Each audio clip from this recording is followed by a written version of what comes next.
So saya pun suspend juga kan.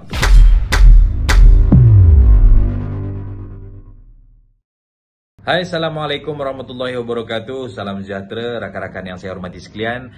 Okey, kali ini saya nak jawab satu soalan. Soalan cepu emas. So, apa soalannya? Soalannya adalah, salam Tuan Rizal, maaf ingin bertanya soalan cepu emas ni. So saya pun suspend juga kan, apa soalan cepu emas ini. Okey, soalannya adalah, kenapa ya Tuan Rizal sangat konsisten berkongsi ilmu di social media? So again, soalannya adalah, kenapa saya sangat konsisten berkongsi ilmu di social media? Bila kita sebut tentang berkongsi ilmu ni kan, rakan-rakan sekalian, saya nak kongsikan dengan anda satu cerita. Berapa ramai nak dengar cerita? Okey. Untuk makluman anda, dulu saya menjadi seorang pengacara majlis, MC, Master of Ceremony, dan saya banyak mengajarkan majlis-majlis yang disempurnakan oleh Yang Amat Berhormat Perdana Menteri, Yang Amat Berhormat Menteri-Menteri Besar, Ketua Menteri, Menteri-Menteri Kabinet, Seri Paduka Baginda Yang di-Pertuan Agong, dan banyak lagi lah. Masa tu tuan-tuan dan puan, saya tak ingat lah tahun 2008 kot, tahun 2008 onwards lah. So, masa tu rakan-rakan sekalian, saya selalu buat sharing ataupun posting di social media. Saya kata, Alhamdulillah, saya baru mengacarkan majlis yang disempurnakan oleh siapa-siapalah. Dan kemudian saya selalu bagi tips.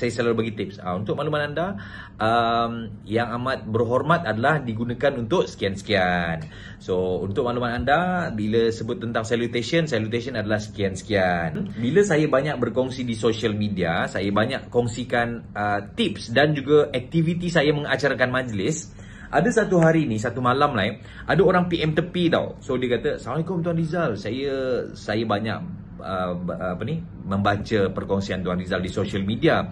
Tuan, saya nak tanyalah Tuan, and I do believe she is the Master of Ceremony jugalah. So dia pun tanya, Tuan, saya nak tanya Tuan, apa beza Datuk DAT UK dan DATO apostrofi tanya. So saya pun jawab. So bila saya jawab melalui PM, so dia pun kata, wah, thank you so much Tuan, thank you so much. Tuan telah memberikan saya pencerahan. And I feel good. Saya rasa macam, wah, best juga membuatkan orang faham. Lalu bukan satu, bukan dua, ramai gila orang tanya saya melalui PM tepi. Dan bila saya dapat jawab dan jawapan itu membuatkan orang tersebut faham, dia membuatkan saya rasa macam best, saya membuatkan rasa macam, wah, I feel good.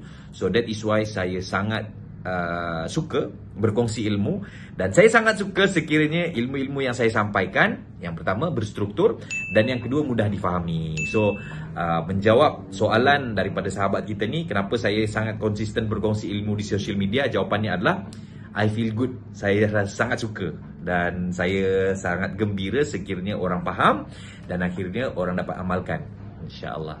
So menjawab soalan tak? Kalau menjawab, insya-Allah Alhamdulillah. Dan sekiranya anda nak tanya apa-apa soalan, anda boleh komen di ruangan chat. Right? Assalamualaikum warahmatullahi wabarakatuh. Salam sejahtera. Thank you so much, tuan-tuan.